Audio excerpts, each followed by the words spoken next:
Kagwapa kagwapo kabayan. Tanaw ko sa akong himuon karon. Jalapeno peppers with cream cheese and cheese mix.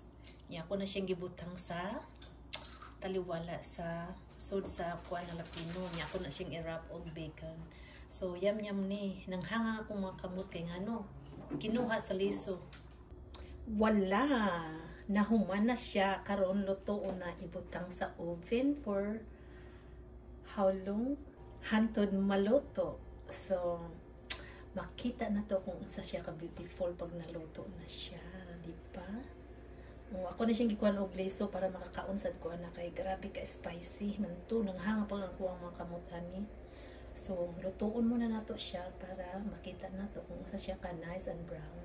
So, sa loob na siya ng oven. So, hanggat ma-brown, masarap na to kainin. By the way, mo niya ako ang guava. Sayang kaya siya no, kung mag-winter. So, ako man siyang bukot-bukutan. Ako yun na siyang bukutan. Kaya sayang kayo, beautiful kayo siya. Okay, ciao, ciao!